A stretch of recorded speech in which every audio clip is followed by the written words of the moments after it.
Okay, good morning, class. Can you hear me and can you see the PowerPoint?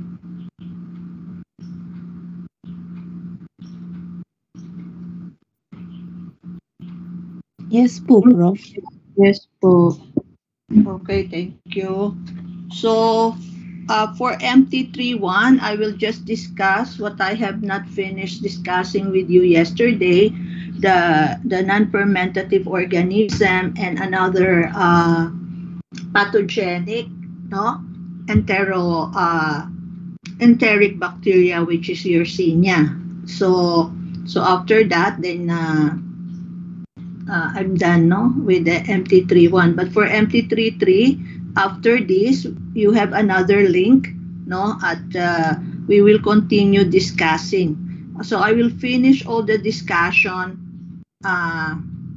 for today, no, for all sections, and I will also have a makeup class for MT32 later this afternoon, so that when we go on a face-to-face meeting tomorrow, hopefully, then we can do all the laboratory. Since I know you have nothing to do with anymore with MAMSES, no? So MAMSES said I can borrow you for the time being. So on Wednesday also, I will have MT31, 32, and also you MT33 in the afternoon, no? Instead of MAMSES, I will be the one to get you so that you can continue doing your laboratory, and we can we can also prepare the MHA media for sensitivity, so that before the Christmas vacation we can finish all the laboratory work, no? Because we have to dispose of all the organism, no? Because it will be a long vacation and they will not allow us to keep the refrigerator and the incubator open the whole Christmas vacation. So the midterm exam is departmentalized, so meaning if for that day it is bacteriology, then all sections will be answering bacteriology. So that will be on the second week of December, no? And on December 4, I think up to 7, I don't know, will be the 119 foundation. But even though it is the foundation, no, if there's nothing to do, then I will continue with the lecture. Okay?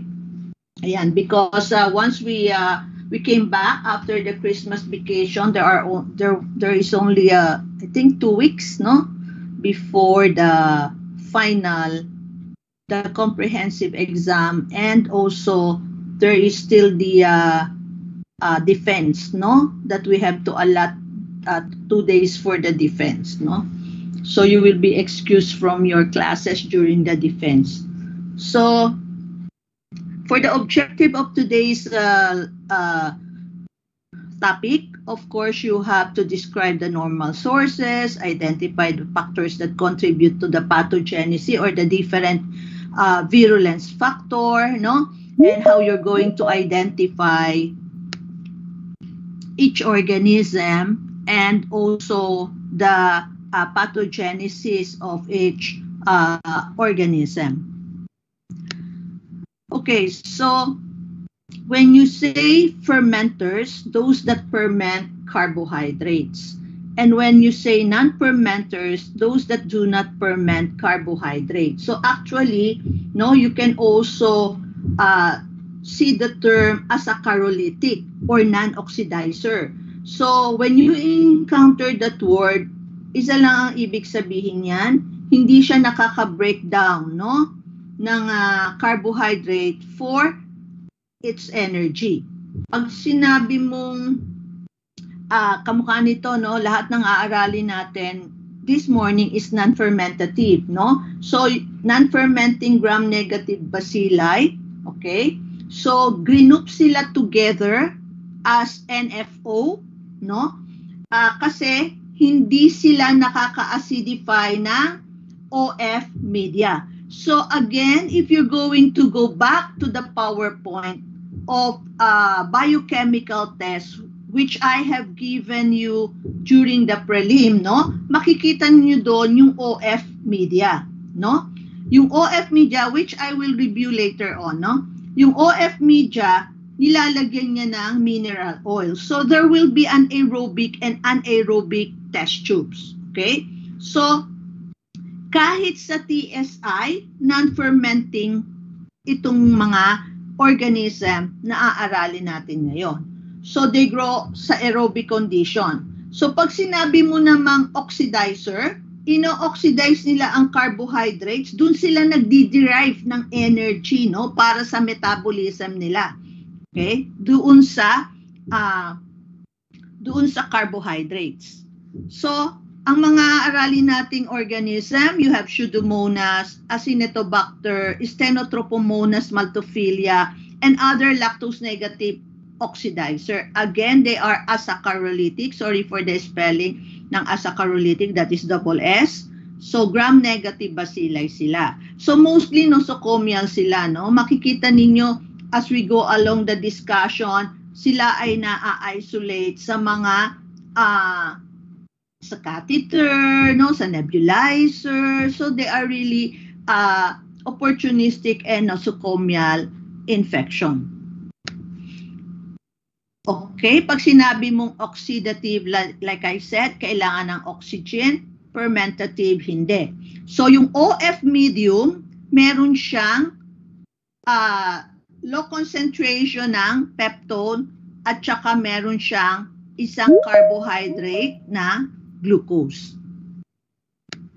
So, meron siyang indicator. And iba-iba yung indicator na ginagamit for the OF medium. So, depende sa indicator na gagamitin, yung magiging end result ng test ninyo, ng OF test ninyo. So, pagka Bromcresol purple, from purple, magiging yellow siya. Pagka Andrades acid fuchsin indicator, from pale yellow, magiging pink. Pag phenol red, mag-change from red to yellow. At pagka bromthymol blue, mag-change from green to yellow. So, ito yung setup ng OF test natin, no? Oxidation, fermentation. So, itong OF test na to, tinitingnan ninyo yung metabolic pathway, no? So, ang question dito is, anong metabolic pathway ang ginagamit ng organism, no? And anong substrate yung napraprocess nitong pathway na to? So, pwede mong i-categorize itong assay na to. Actually, no, i-categorize mo yung mga metabolic pathway sa tatlong general categories. So, meron tayong carbohydrate oxidation and fermentation, amino acid degradation, single substrate utilization. So, if you're going to read, again, I cannot ever overemphasize the importance that you study and then you read the biochemical test, the PowerPoint that I have given. It is also found in Baylis and it is also found in Mayhon. Okay? So, hindi nyo maiintindihan lahat yung mga identification scheme, which is very important in bacteriology, if you will not study the biochemical test. You study it now while you are still sa third year ninyo. so that when you go to your fourth year, no, which you will be bombarded again with several questions about the identification of the different organism. So madali na sa inyo. And then when you study for your board exam, no, mas marami kayong kailangan ipasok sa isip ninyo, no? So it will be very easy for you, and who knows, you might be able to develop, no, a technique on how to study bacteriology. Ang problema, ang bacteriology, walang masyadong explanation dyan. Ang pinakamahirap sa bacteriology, ang dami-daming bacteria, ang dami-daming mga test, no? So you have to really read, no? And you really have to find a way how you're going to study all of this, no? Or else, wala, mahihirapan kayo. Yung ngayong exam pa lang natin na by topic, no? Prelim, midterm, finals, no? Ang dami nang hindi nakakakuha. What more sa fourth year ninyo na isahan lang na ang bakte ay 2 weeks lang or one week lang na topic sa inyong seminar, sa inyong MTAP, no? And then sa board exam din also. So, right now, what is important is for you to read books, no? So that you can really develop, no, a technique on how to study things. Do not rely on any professor's PowerPoint. It will not help you in the long term. Okay? Aralin ninyo yan, mga libro. Okay? So, ang OF, makikita ninyo rito, nakikita ba? So, may dalawa kayong tube. Okay, so makikita ninyo, Enterobacteriaceae are fermentative and Pseudomonas are oxidative. So, meron ka ngayong OF, no? Dalawang tube. For oxidation at yung isa ay for fermentation. Okay. So, yung isang tube, wala kang ilalagay. Yung isang tube, mag-overlay ka ng mineral oil. That will make it anaerobic. So, syempre, in-inoculate mo dyan yung iyong test organism. Okay. Tapos, i-incubate mo siya. And then, you look for the change in color. So, makikita ninyo na kulay green yung original color. Okay? Ng media. So, bromthymol ang kanyang indicator. So, you know that bromthymol from green magiging yellow. So, look at this, no? Itong dalawang tube on the left side. So, ano yung nandito sa isang tube? Nag-turn into yellow. Okay? Tapos, dito sa may mineral overlay, walang changes. So, oxidizer siya, non-fermenters.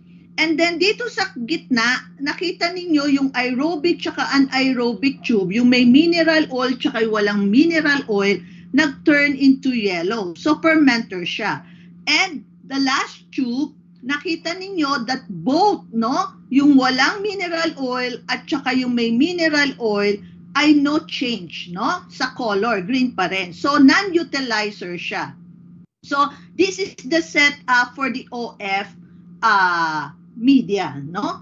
Oxidation, fermentation, which is an important test for your Pseudomonas.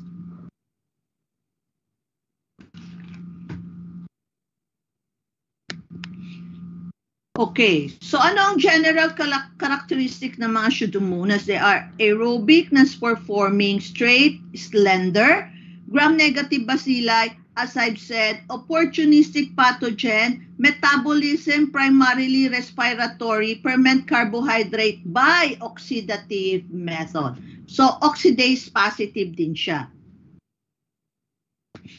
Okay, so, non-fermentative, obligately aerobic, no? Motile siya, may flagella siya, nag-grow siya sa McConkie and Bach.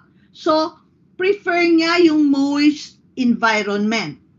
So, gaya ng mga sa hospital, no? Ma-isolate nyo siya sa nebulizer, sa dialysate fluid, no, sa catheter, at sa iba pang mga devices sa hospital.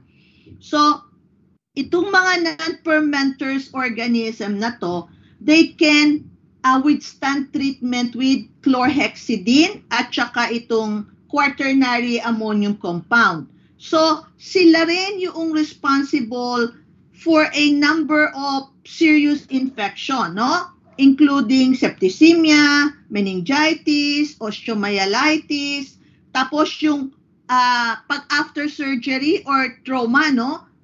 Pwedeng ma-infect yung wound, no, ng Pseudomonas. So,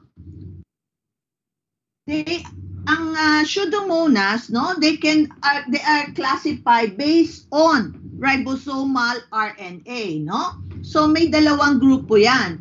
Yung fluorescent group, which composed of aeruginosa, fluorescens, putida, veroni, montelli, and moselli. So, fluorescent may pigment, no? Kaya nga, I don't know if it is in this class, pero dapat lahat ng section meron, ano? And also, kung ditong section na to, I saw yung isang result ng culture media, no? May greenish. So, tinabi ko na yun, no? Please take note of the greenish coloration in your culture media. Okay? Yan, no? So, yan yung fluorescent group. Merong non-fluorescent group. Ito yung mga, teka, asan yung babasahin ko? Okay. Andi dito yung Stutzeri, no? Mendocina, alkaligens, pseudo-alkaligens, Luteolia, and Oricihabitans, no? Ito yung mga non-fluorescent. Okay? So, aeruginosa, ito yung commonly isolated species. Motile ba siya? Oo. Monotrichous, nag-grow at 42 degrees centigrade. So, blood agar plate, blue-green or red-brown color. And then, grape-like or corn tortilla odor. So, meron siyang kakaibang odor. So, itong grape-like, no, odor, ito ay dahil sa metabolites, no?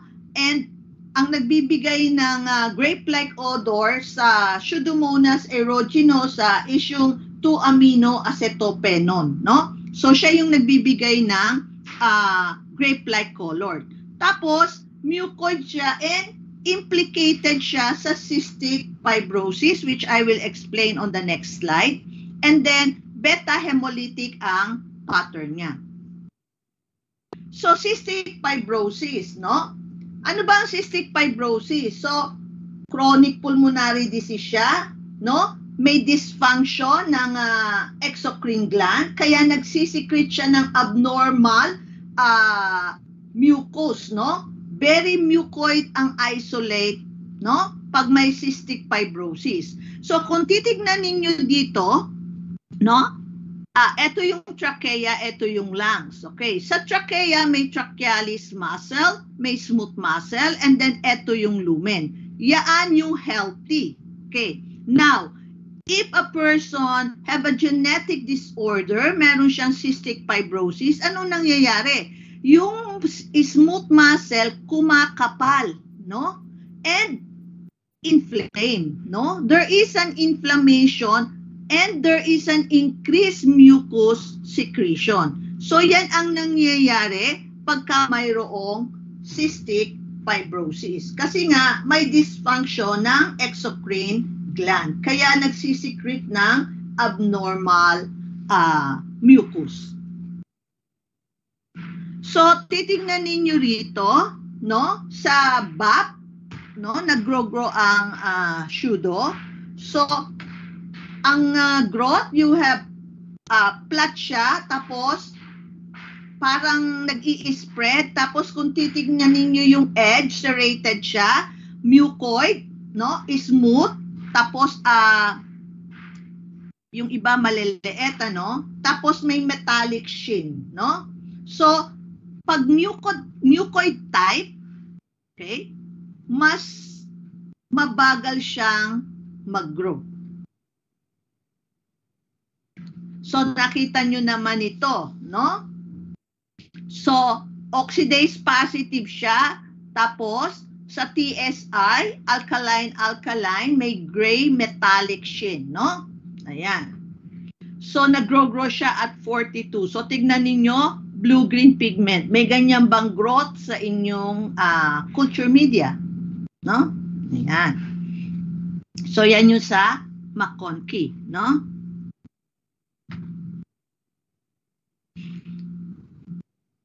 Okay. So, fluorescent group, so nagpo-produce siya ng pigment. So, yung yellow-green or yellow-brown pigment, ang nagkakos ng pigmentation na yan ay pyoberdine. Yung blue pigment ng aeruginosa, ang nagkakos niyan ay pyocyanin. The red pigment ay pyorubin. The brown or black pigment is pyomelanin. So these are the different pigments produced by Pseudomonas. So distinguishing characteristic, no? Again, nag-grow siya sa 42 degrees centigrade, hindi sa 37. Positive siya sa acetamide and citrate utilization. Pareho magproproduce ng blue color.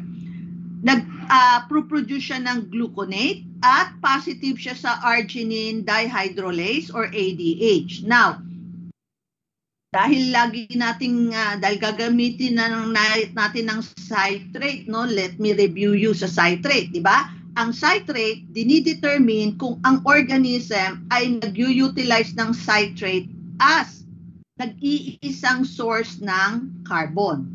So, kung ang organism nag-utilize ng citrate, so yung sodium citrate, mako-convert siya sa ammonium hydroxide.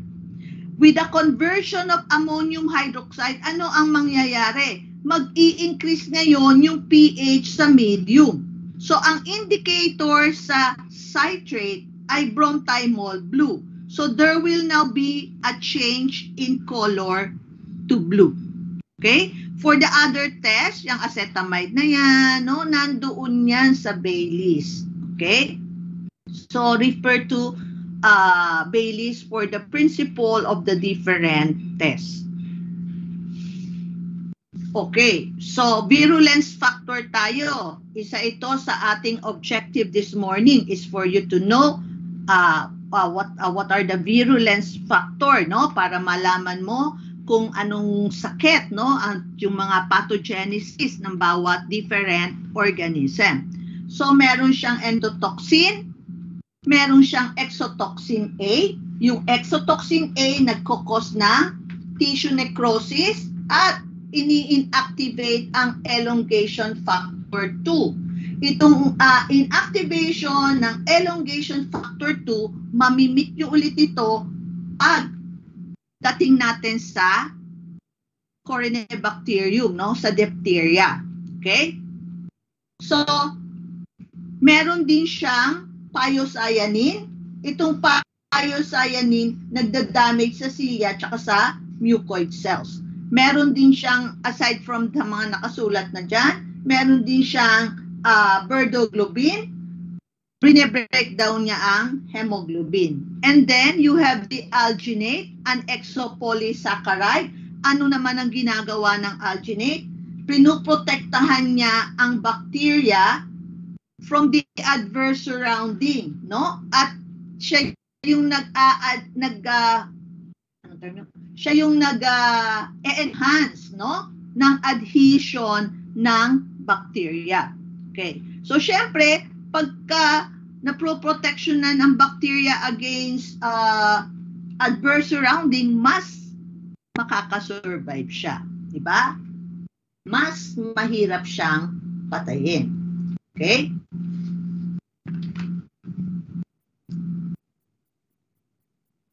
Okay, so paano tayo mako-contaminate o paano tayo mai-infect? Yung mode of transmission, ingestion ng contaminated food and water, contaminated device, no? And also, pag may open skin wound ka, pwede kang ma-infect.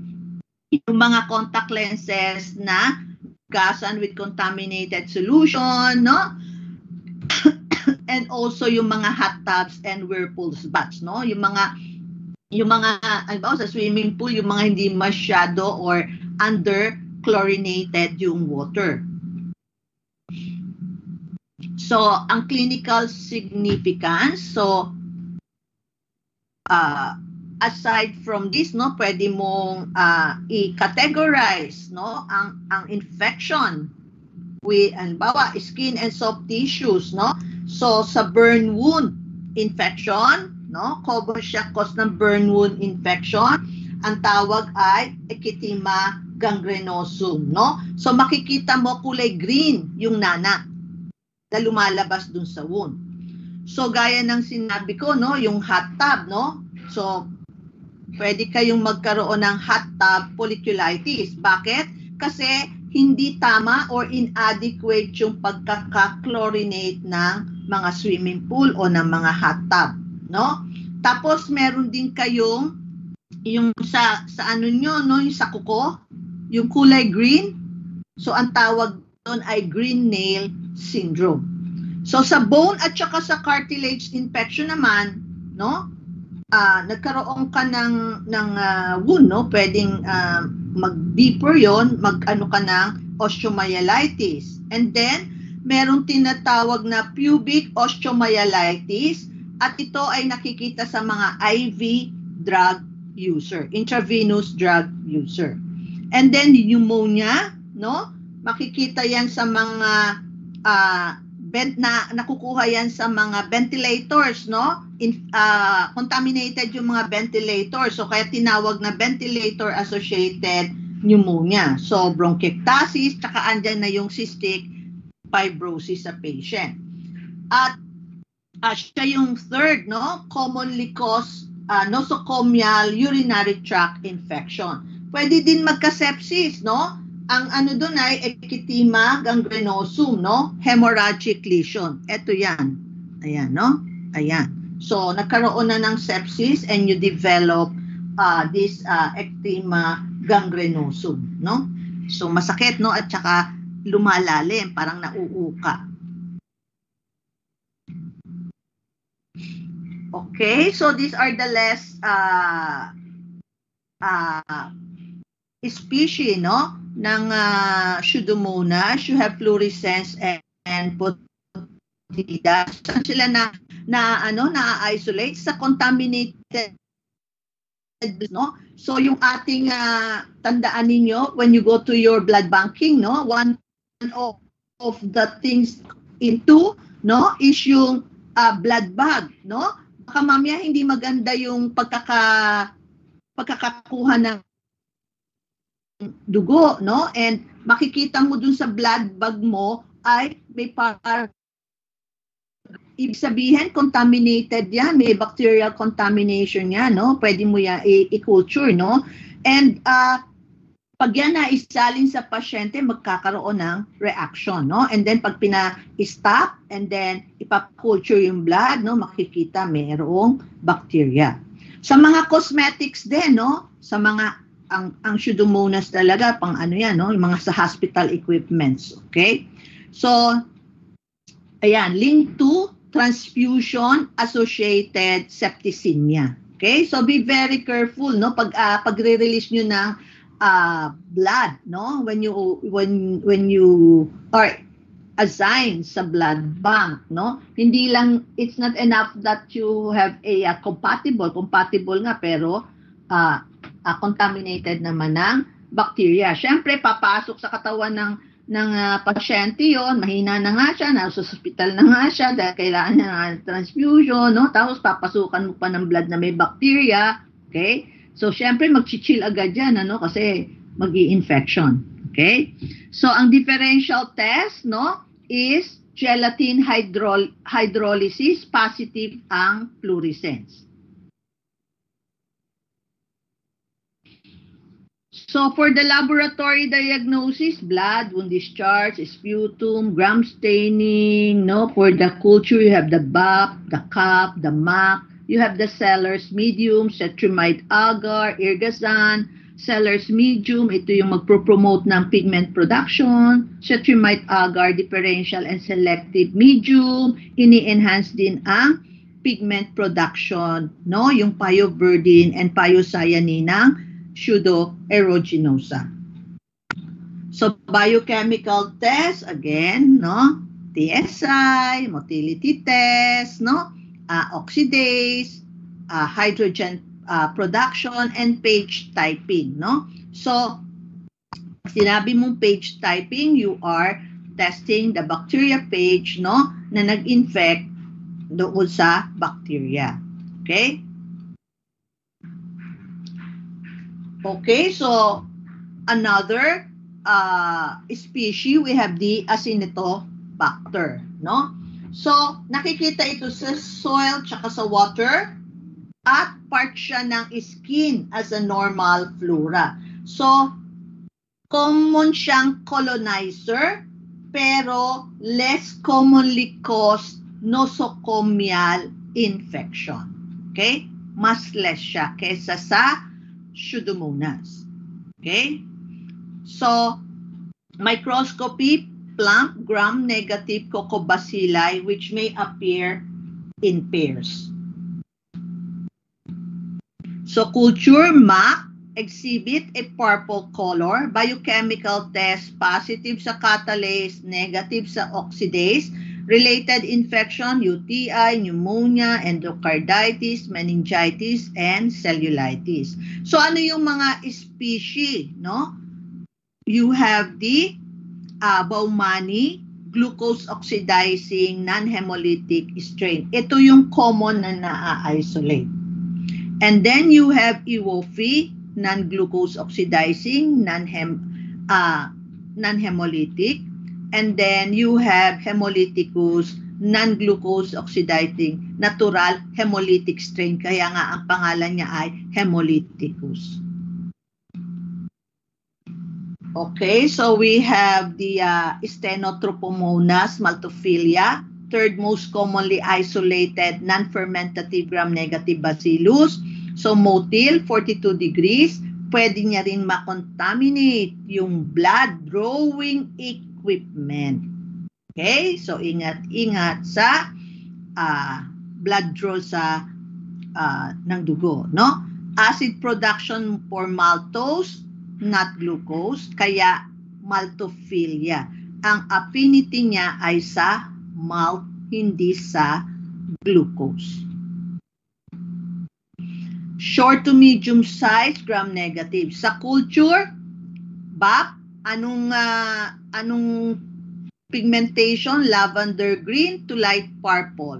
At ang odor, similar to ammonia. Pag MAC, blue color ang colonies niya. So you have to differentiate for the different culture media, ano yung mga kulay na minamanifest ng different organism. So biochemical, you have oxidase, catalase, esculin, and gelatin hydrolysis, dinase, no? Ano yung mga related infection, endocarditis, bacteremia, and wound infection.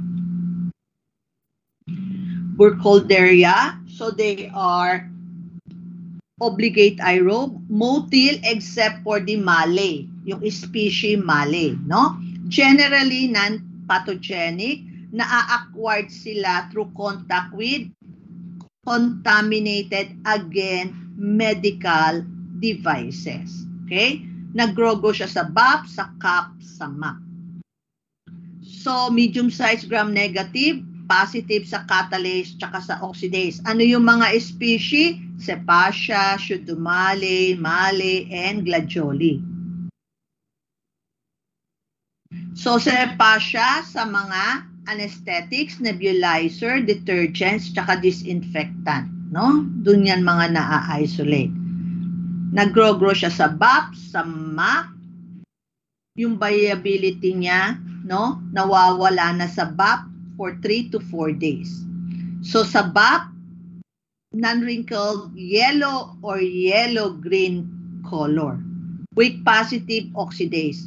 Related infection, pneumonia, kagaya rin ng Pseudomonas, no? Sa may cystic fibrosis, no? Magdi-develop ng pneumonia. So, ang Mallei, agent ng glanders or Farcy disease. So, infection niya ng horse at saka ng donkey. So, ano ang kaimportantehan nitong Mallei? So, pwede siyang maging bioterrorism agent. So, ano pa yung isang organism na naano ninyo na pwedeng maging bioterrorism agent? Okay? So this is the second organism, no? So, only non-motile member of the genus ang Mallei. Variable ang growth sa MAC. Sabap naman, non-pigmented ang colonies. Biochemical test, oxidase production is variable. So, ito yung mga symptoms ng glanders disease. Magkakaroon ka ng fever, muscle ache, chest pain, muscle tightness, no, headache, light sensitivity kasi nagkakaroon ng tearing sa eyes. May tatlong type ng infection. So, you have the localized, no? Pagka may cut ka sa skin, magdi-develop yan ng ulceration, mga within 1 to 5 days, doon sa site kung saan nag-enter ang organism. And then you have pulmonary infection. So, yung glanders, no? Nagmamanifest yan as pulmonary infection. And then the third, you have the chronic. Nakakaroon ka ng mga multiple abscesses sa mga muscle ng skin mo, no? Ng skin, arms, tsaka na ng legs mo, no? So, yun ang 3 types ng infection. Localized, pulmonary, at tsaka chronic. So, Pseudomallei, ang tawag ay Vietnamese time bomb, other name. Agent siya ng melioidosis or glanders-like disease. So, motile siya. So, saan siya na-isolate? Sa mga rice paddies, yung sa mga sakahan, ano? Ng bigas. And then, sa mga muddy soil. So, mode of transmission,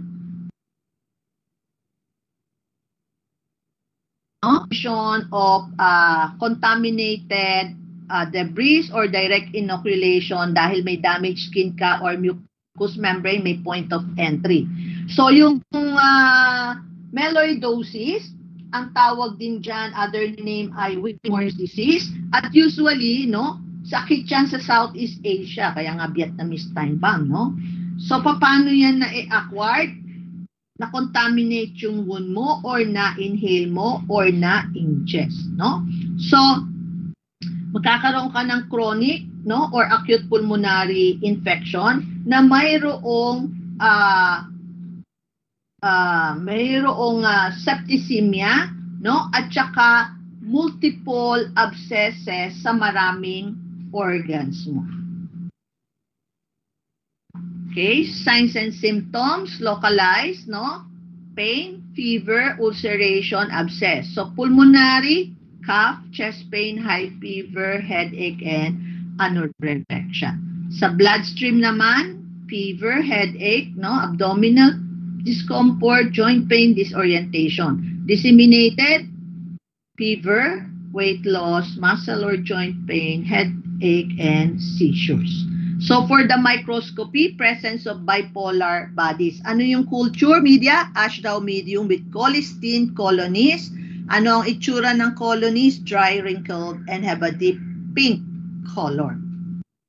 So, alcaligens fecalis. So, obligate aerobe, gram-negative bacillus, motile.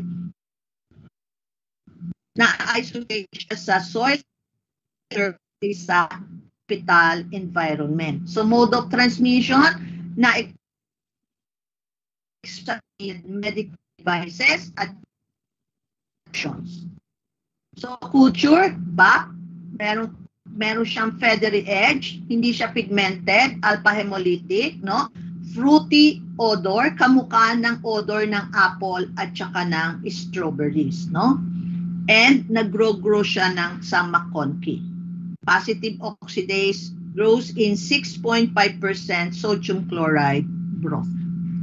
Oligella, so aerobic, cocoid in shape, sa urethra, no? And it can cause serious infection. So again, sa BAC, sa MAC hindi siya tutubo. Biochemical test, catalase, oxidase, and gas producer siya. So positive, asaccharolitic. Ano yung mga species? Urethralis, non-motil, oxidase, positive, and negative urase. Urolytica, motil, oxidase positive, and urase positive. So how are you going to distinguish urethralis from urolytica, motility, and urase test? Moraxella lacunata, okay, otherwise known as Morax Axenfeld bacillus, asaccharolitic, no? Causative agent ng blepharoconjunctivitis or angular conjunctivitis, no? So gram-negative with Coccobacillari to bacillary form. BAC, macno growth, and then biochemical, positive sa catalase, tsaka sa oxidase. Chromobacterium violacum, species ng genus na to, no? Ay Violacum. Siya lang yung nag-iisa. So motil siya, opportunistic pathogen, nagkokos siya ng deficiency ng neutrophil sa immunocompromised patient. Sa culture, violet pigmentation because of the violacine pigment. Kaya ano ang name niya, di ba? No? Biochemical test, oxidase variable. So, Shewanella putrescens, sa dairy products, petroleum gas, no? Motil saccharolytic, strong H2S producer siya. Ano yung mga sakit? Otitis media, septicemia. So, gram-negative rods, sa BAC, ang tubo niya ay mucoid tsaka greenish, biochemical, positive oxidase, and ornithine decarboxylase. So, ito yung summary ng mga NFO gram-negative bacilli. So, with regards to oxidase result, motility, growth in MAC, growth at 42 degrees centigrade, and glucose oxidation. So, you have the NFO, you have the Pseudomonas, Acinetobacter, no? Maltophilia, Burkholderia, Alcaligens, and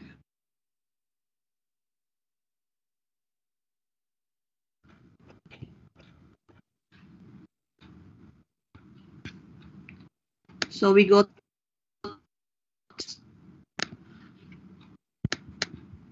to Yersinia.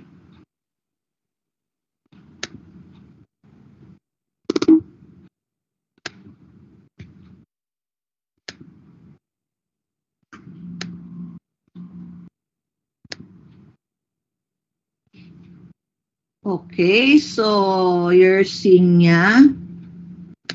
So Yersinia pestis, no? Siguro naman nakakapanood kayo ng mga pelikula na nung araw, no? May plague, no? Ito yung nag-cause noon, ano? This is called the plague bacillus, no? Class A, bioterrorism agent siya. Okay? So,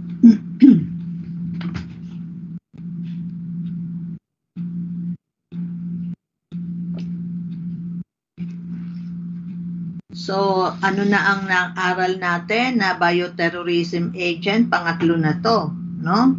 Ayan.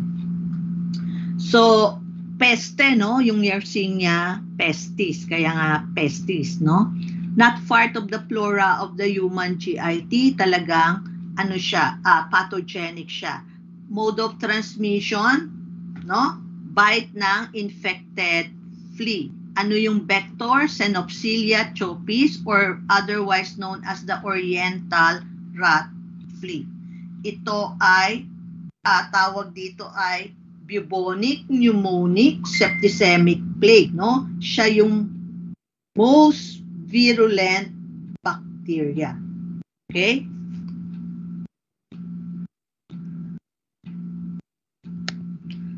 So, grows best at 25 to 30.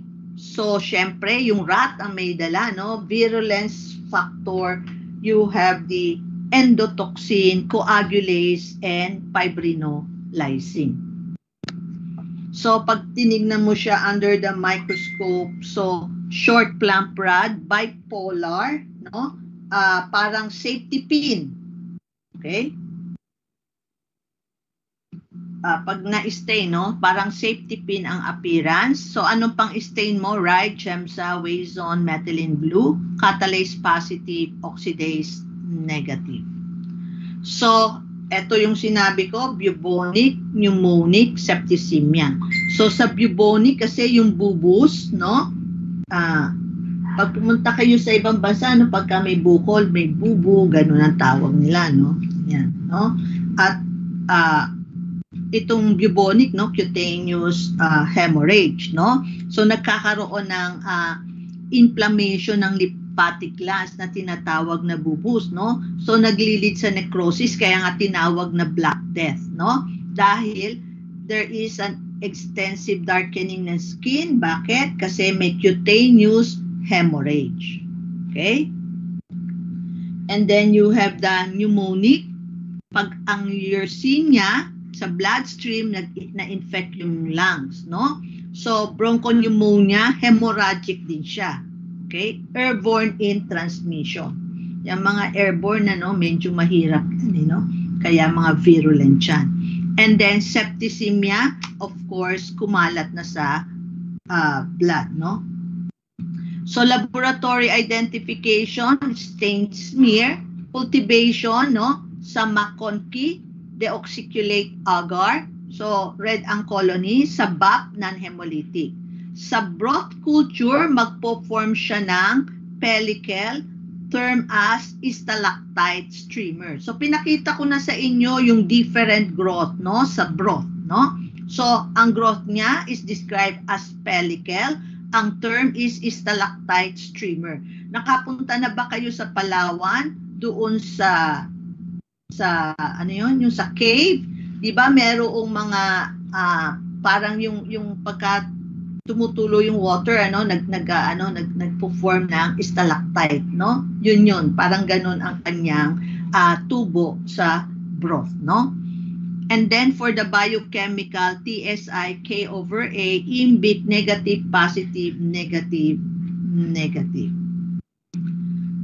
So another is species, no? You have Yersinia enterolytica, most common form ng Yersinia found worldwide sa pig, sa cats, tsaka sa dog. Simula na ng ingay. Sorry for the noise kasi ginagawa yung kalsada rito sa amin. So, humans are pagka naka-ingest ka ng contaminated food or water. So, kung namang nakakain ka ng meat, ng pig, no? Na mayroong na-infected. Okay. So, survive siya sa refrigerator temperature. Okay. Kaya pag kinuture nyo siya, pwede kayong gumamit ng cold enrichment para for sa isolation niya. Okay? So, ang kinokos lang ng Yersinia enterocolytica ay gastroenteritis with fever. So, motile siya, no? 22 degrees centigrade siya, hindi siya mag-grow 35 degrees. Ano yung medium niya? CIN, Sepsulodin, Irgazan, Novovirusin. Cocobacilli with bipolar bodies. Sa culture, sa clear and colorless. So sa CIN, no, bullseye appearance, tapos dark red or burgundy sa center, may transparent border at 48 hours of incubation. So IMBIC test, variable ang indol, positive ang methyl red, negative ang BP, and negative ang citrate. TSI, alkaline acid, negative sa gas, negative sa hydrogen sulfide. So another species, you have the Yersinia pseudotuberculosis, pathogen siya ng rodents, particularly guinea pigs. So, nagkoko siya ng septicemia na ang manifestation is similar sa appendicitis. Motile siya at 18 to 22 but not at 35 degrees centigrade. Mode of transmission, so na-contact mo yung infected animals or yung dumi nila, no? So ang reservoir, yung mga dumi animal culture, McConkey, clear and colorless, biochemical, positive urease, and rhamnose fermentation. TSI, K over A, negative sa gas, negative sa hydrogen, sulfide. Okay, so that finishes the pseudo and also the non-fermentative organism, the NFO, and also the Yersinia. So for MT31, tapos na ako sa lecture sa inyo, no? Tapos ko na Enterobacteriaceae, okay? And tapos ko na rin yung mga iba pang gram-negative, no? So for MT33, yung isang link, 9:30, tama ba? So babalik tayo ng 9:30. So wait, I will check. So I don't know, again, let me repeat, no? Yung pagbukas tayo ay face to face na, no?